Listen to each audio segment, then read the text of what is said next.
Hi, I am Marcos Fava Neves, a professor at University of São Paulo in Brazil. Since I'm receiving several messages in the last 5 to 10 days of personal friends, discussion groups of what's going on in Brazil, I decided to produce this short video just with the simple wish to contribute to your knowledge about what's going on in Brazil. The fever today is that the Amazon is being burned. The whole forest, huge size, fire all over, and it's going to be gone in 30 to 60 days. And then we don't know what's going to be produced in that region, so the world will lose the famous Amazon forest.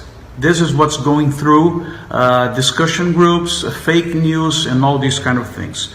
So let me address 5 or 6 topics to try to help.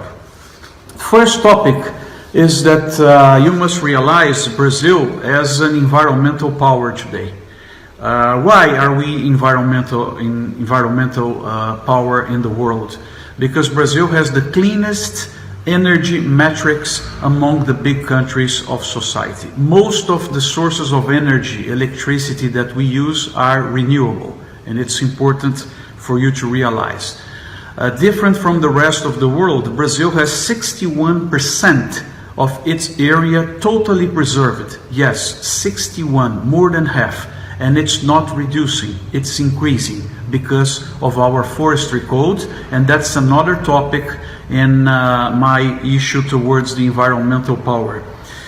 Brazil has approved 5 or 6 years ago a tough forestry code, environmental code, where farmers have to set aside areas and recover with the natural forest that we had. In the state of São Paulo, for you to have an idea, it's 20%.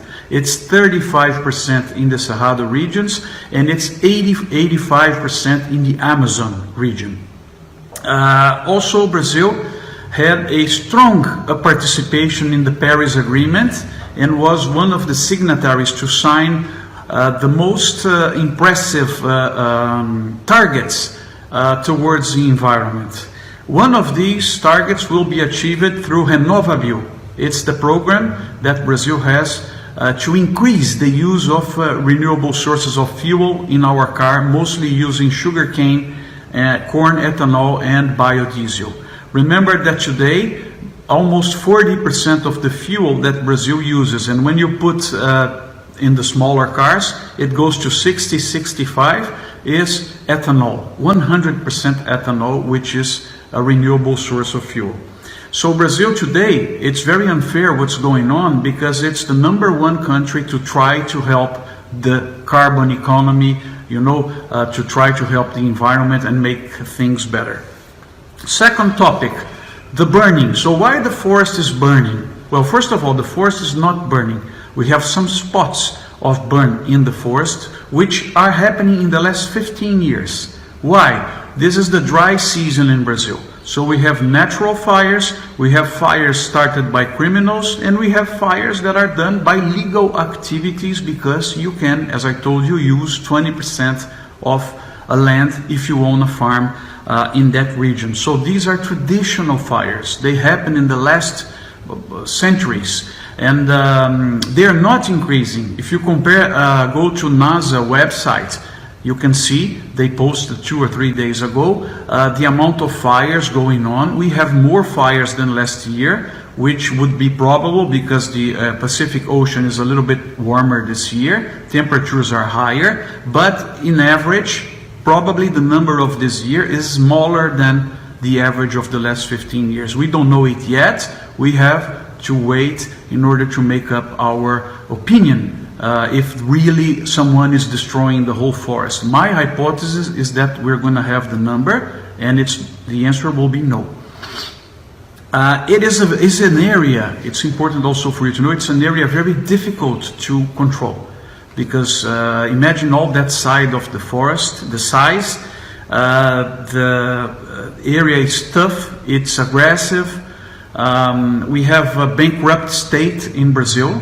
Remember that this new government came in January, and we have fiscal debt incredible, and trying to cut all over to see if we can stand up again as a society. So yes, to monitor the area, to enforce the legislation that we have is something that we should figure out how to improve, with the help, of course, in my opinion, of the international community.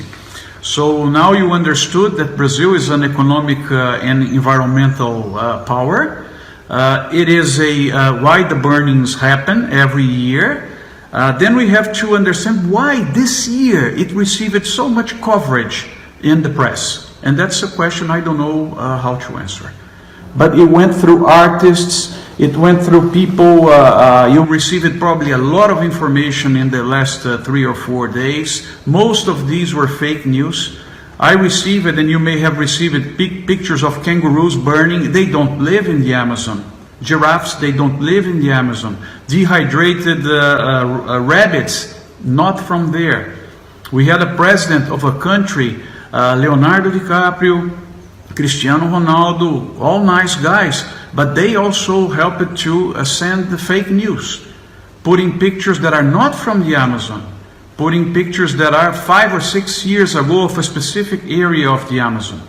So this gained like a tsunami all over society, and it helped to damage the image of Brazil. So we have to pay attention in this. Why did it explode in the media? What's behind the idea of everyone complaining this year about Amazon? What did change for people to complain? Another topic number 5 that I'm worried about is, why do we have people trying to link the burnings in the Amazon, accidental, criminal, and others that we have to stop, of course, with the food production in Brazil? Why is there a linkage?